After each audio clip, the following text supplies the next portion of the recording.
Hello and welcome to the channel. Today we are down at Poole with Origin Yachts to have a look at this Barracuda 9. So very much a sports fishing boat. It's quite a bit of presence actually. It's got a very vertical windscreen. Obviously decent anchor. A lovely walk around decks on both sides, seating on the bow, but we'll have a look at that in a moment. Let us start at the back, just for the sake of it. So outboard powered by a couple of Suzuki 200 horsepower engines. That is going to give this boat, I would think, somewhere in the region of 40 knots as a top speed, and you'll be looking at probably 22 to 24 knots as a cruising speed. Now the brilliant thing about outboards, as you can see here, is the ability to lift them out the water so they're not getting green and mouldy and all salt corroded whilst they're in the water. This version has got a couple of stainless props, which is really neat, and they're completely out the water, completely safe. So you can board from the side here. As you can see, there's little bathing platform extensions on both sides, and that one over there has got the bathing ladder, and also over there you can see there's the swim shower. But we are going to board today, because we're moored on the side of the pontoon, via this rather lovely side gate here. This one here. So if I put my hand over the side, open that up, that folds back like so. Straight away you can see obviously midships cleat, neat little rails running all the way around. You can gain access to the vessel through the door this side, but we're going to go around the decks first. Then you can walk all the way forwards, but you'll notice nice high deck even when you take this 2 steps up to the foredeck area here, which is really neat, because again you can put cushions on this seat, cushions on that seat. If I come and stand over here,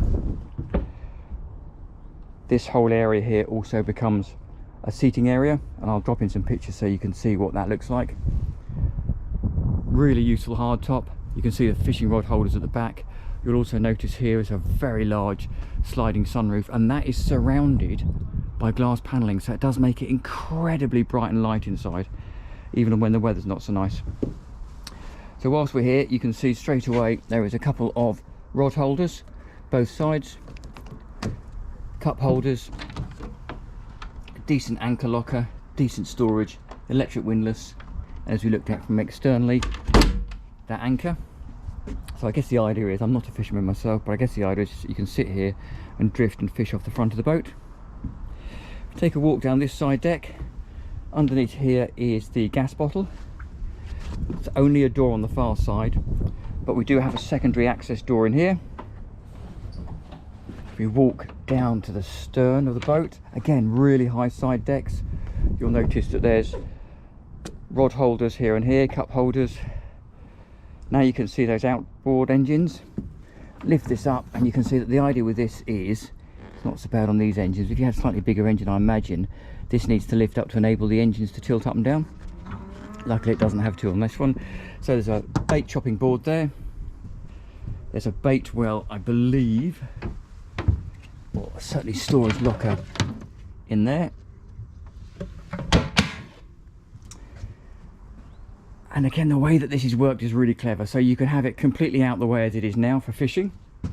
Really open deck area. Very practical, whether you're doing fishing, water sports, whatever you want. But the idea is, if you want to turn it into a social event or social space, you can do.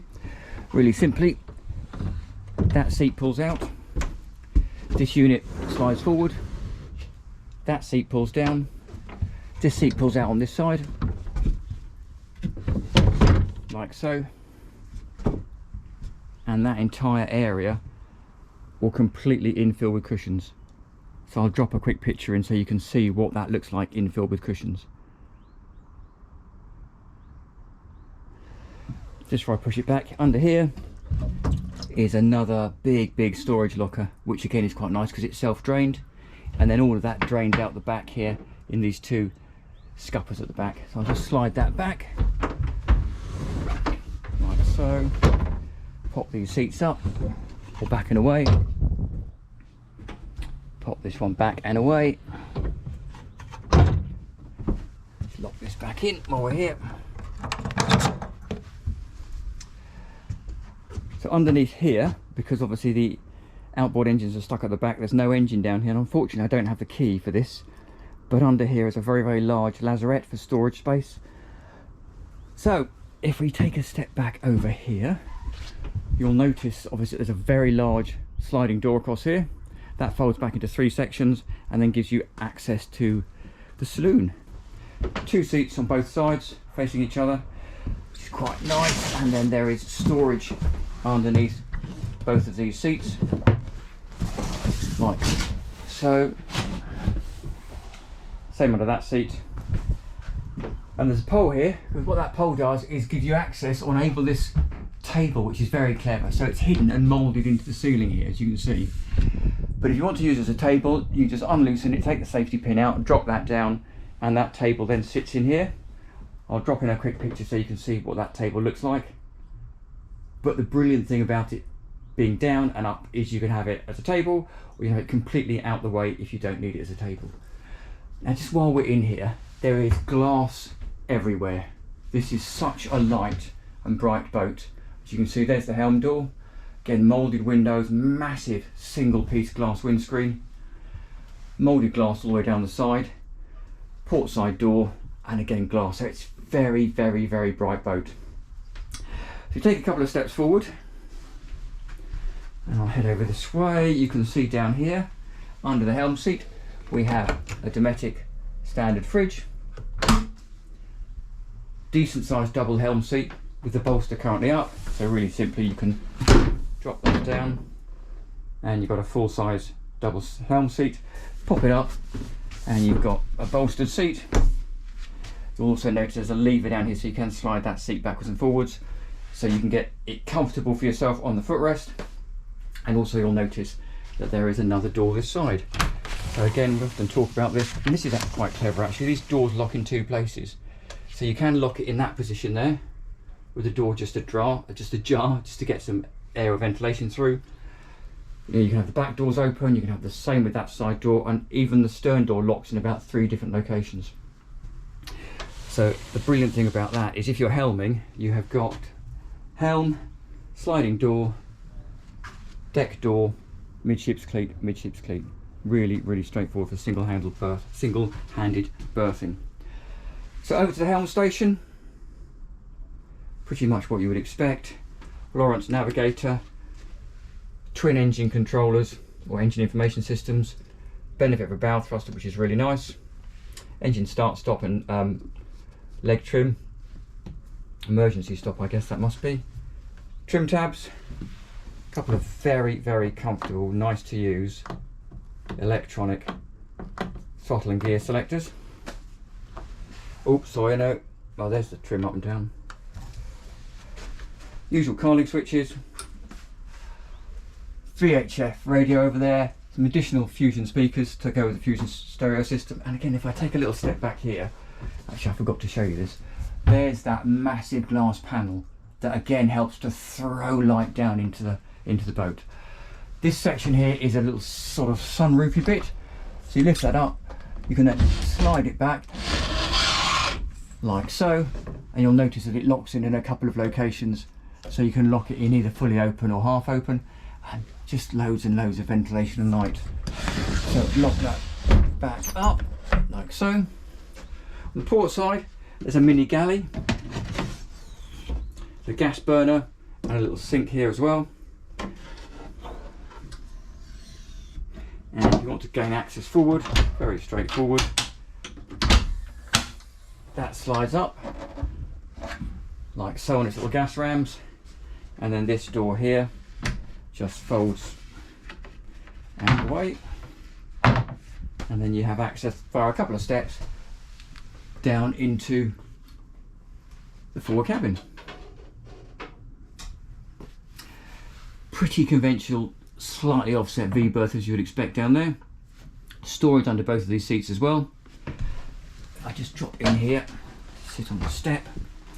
So you'll notice that there's a section over there. That section drops in here and fills in this and makes it a, again, slightly offset double berth, but very decent size. There is full standing headroom with the door open, like so, but obviously you've got the rest of the boat open, so pretty straightforward. Over on the starboard side, you've got access through this door to the heads. Pretty standard, as you would expect. Jabsco pump action loo, and there's a little section here so you can drop that down when you're showering, because over here is the sink with the usual pull-out shower and a storage door underneath. And again, really nice hull window with opening ventilation. And the same over here, so on the port side in the lower cabin down here, there is a big hull slash window there, and also ventilation through there, and the fact of course that you can open the cabin door. Little bit of storage down here just for odds and sods, and then quite nicely tucked under the cockpit sole is a very large double berth with surprisingly decent access. And you'll notice as soon as I dive under here, you can see all of those cushions. So these are all the cushions that fit on all the seats that we looked at externally. So really decent sized double berth there. And the other thing that's quite nice, I believe, I could be wrong, but I believe that if you want to use this as a berth, you can actually lift this step out. This whole step panel lifts out just to make it easier to get in and out. So there you go. That is a Barracuda 9. Very light, very practical, and I'll tell you something, easy boat to lock away. All the cushions come off, all the doors shut. Really, really nice boat. And the driving position, if I just shut this down here for a minute. Ooh. Look at that forward visibility. So I hope you've enjoyed the tour, I hope you've enjoyed the channel. Do please like and subscribe. I look forward to seeing you next time round. Thank you very much for watching.